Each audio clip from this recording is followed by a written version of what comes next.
I get the perfunctories out of the way first. How have the girls pulled up from the good win on the weekend, and do you have any fitness concerns coming into the game this weekend?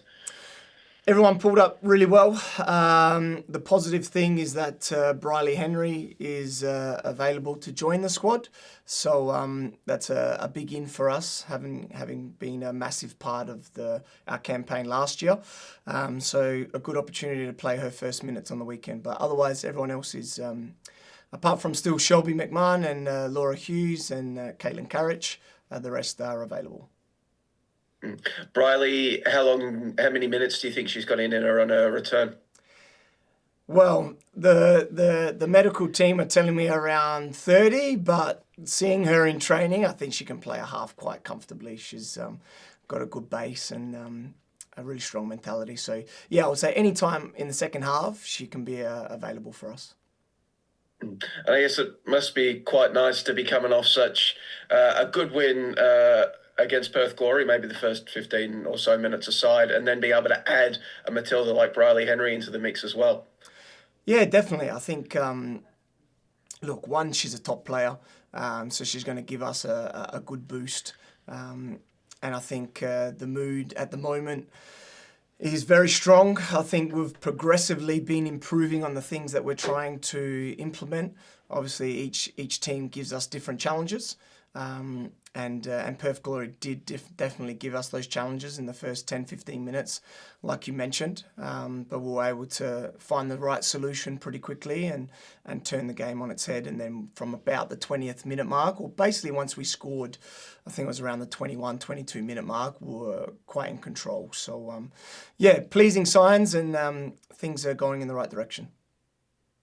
Because chatting with you post-game, you definitely weren't pleased about that opening 10 or 15 minutes immediately afterwards. Now that you've had a chance to go back and watch some of the film and break it down, what are some of the lessons that you'll take from that opening spell and then look to implement in the weeks ahead? Yeah, I think I was doing the review the day after, and I think I was about 45 to 50 minutes in, and I was at minute 14.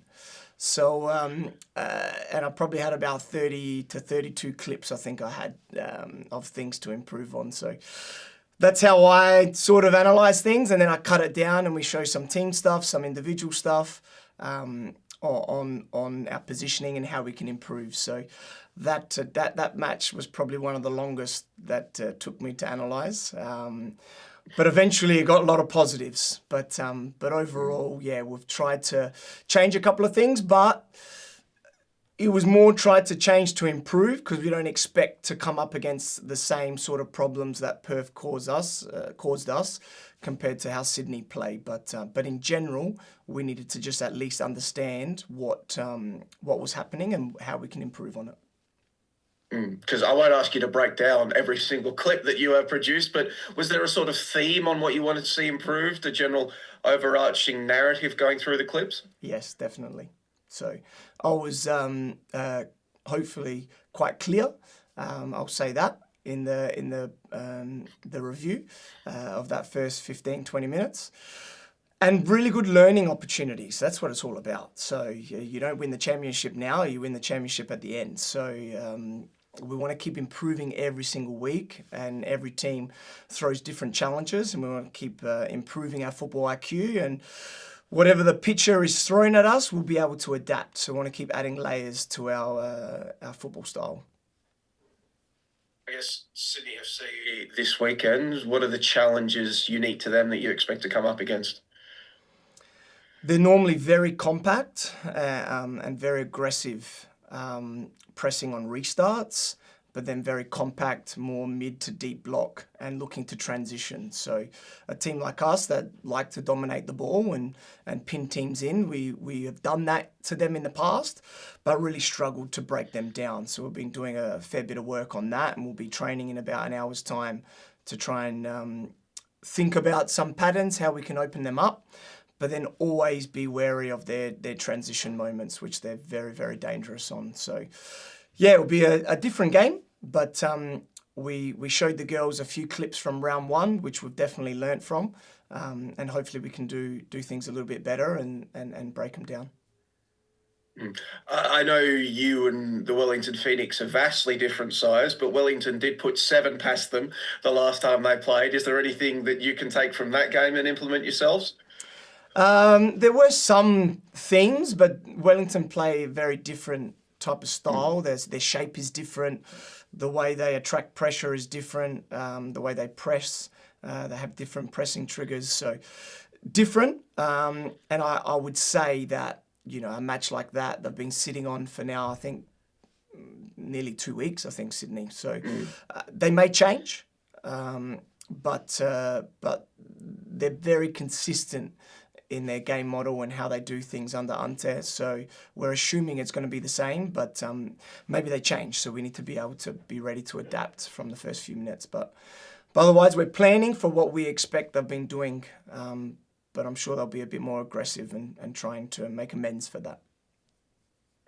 Because looking at your own side, again, Michael, look at the table. You're now up into 4th, but points per game table, you're first on the table. You've got those games in hand over everybody else.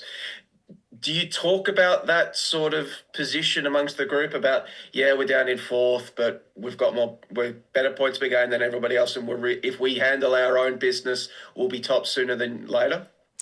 I don't. I think I'm assuming that the girls are probably thinking that. The one thing that maybe I was a little bit concerned earlier in the season, that if a team or two were able to capitalise and have big runs, then we would be, 8, 9, 10 points potentially behind some sides. And then that would have been a big challenge in itself psychologically. But the way it's sort of planned out is that we're relatively close and we have those games in hand. So I think that's given us an extra boost. But all I talk about is, I've mentioned to you and the media a number of times, is focusing on the next day, the next action, the next game. And that's all we can control, especially in a season like we have at the moment, where some teams are on 10 games, we're obviously on 6. And it's a bit all over the place. So the ladder's not really a clear indicator of maybe form. But we can only worry about ourselves and definitely focusing on Sydney for this week. When we look at the league this year, Michael, it seems like there's a greater level of parity than maybe seasons past. We don't have any undefeated sides. You're the only side with 1 defeat. Everybody else has got multiple. Teams can drop games to any other opponent, it seems. What have you noticed around the league that maybe augurs this sense of parity? Look, I always, I maybe I overanalyze everything, to be honest. But I think when I look at the history of how many wins normally has to win the league, I think last year was a little bit of an outlier, especially after the last 3-4 seasons, where Victory and us both had 16 wins in 23 matches. The year before, City won it on 12 wins. So on 22 games. And now this year we have obviously 20 games that we're playing in the league. So, it's going to be quite interesting how many wins is needed to win the season. But so forth, a lot of teams are dropping points, us included. So I think it's a lot tighter season than maybe it was, where Victory and us and probably Adelaide sort of got close to us. But really we broke away and was very, very consistent. So we hope to continue that. But the way the season's going, any team is picking up points against everybody. So I think the most consistent sides, well, obviously, is always the winner. But our goal is to focus on us and continue to pick up as many wins as possible, especially in this next month. This next month for us is going to be massive. So it's a exciting month ahead. And I think we're in a good spot. Some players coming back from injury, as mentioned. Everyone's going to start fighting for spots, and best players will play.